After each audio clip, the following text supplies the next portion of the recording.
सियासी चपकलिश इदारों के टकराव का बाइस बन रही है। पार्लियामान बेतौकीर होती और रियासती इदारे अपनी अहमियत और कदर खोते दिखाई दे रहे हैं। आवाम में शिद्दत जज्बात का समुंदर ठाटे मार रहा है,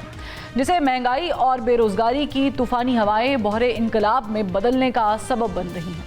पहले बात मुकदमों और गिरफ्तारियों तक थी, अब आर्टिकल 6 लगाने के तकाजे किए जा रहे हैं। पाकिस्तान तहरीक इंसाफ अपने लीडर की गिरफ्तारी पर मुल्क गिर मज़ामती तहरीक चलाने का इंदिया दे रही है, जबकि मुस्लिम लीग नून के रहनुमा और वज़ीर आज़म के मुशीर राना सनाउल्लाह कहते हैं कि बानी पाकिस्तान तहरीक इंसाफ पर आर्टिकल 6 समेत जो कुछ लग सका लगाएंगे। मुल्की सियासत के ये रवैये इधर हम उधर तुम के लहजे की खुमाजी करते हैं और यही लहजे लीडरों के सियासी वजूद को ख़तरा भी करार देते हैं। और हमारे सियासतदानों को इक़्तिदार में रहने का वाहिद उसूल यही पता है कि मुखालिफ सियासी क़ुव्वतों को तब तक जेल की सलाखों के पीछे रखो जब तक आप इक़्तिदार पर बराजमान ना हो जाएं।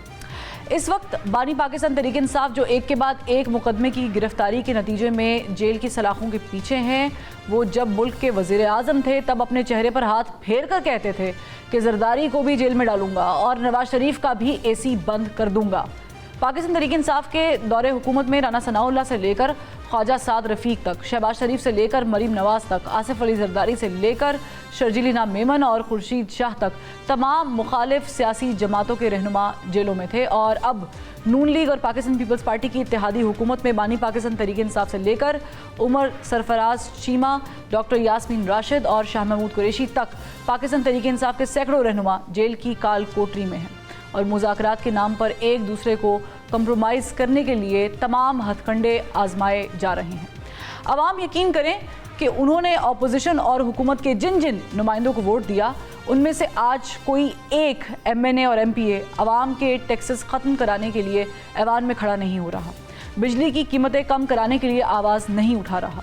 बेरोज़गारी के ख़ात्मे के लिए कोई करारदाद ऐवान में जमा नहीं कराई जा रही, मुल्की मईशत की बिगड़ती सूरत हाल को संभाला देने के लिए पार्लियामेंट में कोई तरमीमी बिल नहीं लाया जा रहा, हुकूमत की 2/3 अक्सरियत से लेकर तमाम ताकत इकट्ठी करने तक एक ही ख्वाहिश है कि इलेक्शन तरमीमी बिल से लेकर जजेस की तैनाती तक, टैक्सेस लागू करने से लेकर इदारों में इस्लाहात तक हर वो काम किया जाए जिसमें उन्हें प्रोटोकॉल मिलता रहे, वो इक़्तिदार के झूले लेते रहें और उनके असासों में मुसलसल इजाफा होता रहे। और जहाँ तक रही अपोजिशन,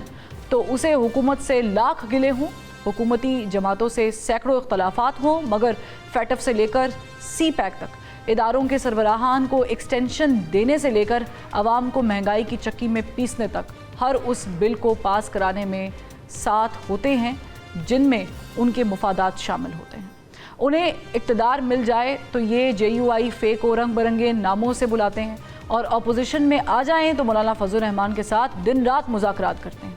लाड़काना की सड़कों पर जरदारी को घसीटने वाले और नवाज शरीफ, शहबाज शरीफ का पेट फाड़ कर पैसे निकालने वाले सभी बाहम शीरो शक्कर होते हैं, गले मिलते हैं और एक होकर आवाम पर हुकूमत करते हैं।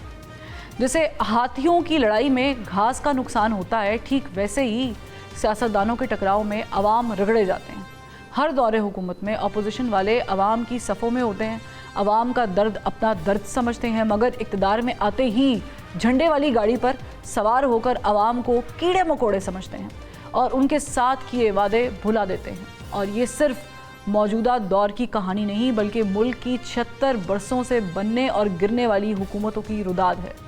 कहानी एक ही है, बस किरदार बदले जा रहे हैं। मगर अब सवाल ये है कि क्या मुल्क में सियासी और मुआशी इस्तेहकाम लाने के लिए सियासी जमातें कोई एक्शन करेंगी, लेंगी? क्या अवाम कोई तहरीक चलाएंगे या फिर कोलू के बैल की तरह सर झुकाकर जुते रहेंगे और चाबुक भी खाते रहेंगे? इस पे बात करेंगे लेकिन एक ब्रेक के बाद।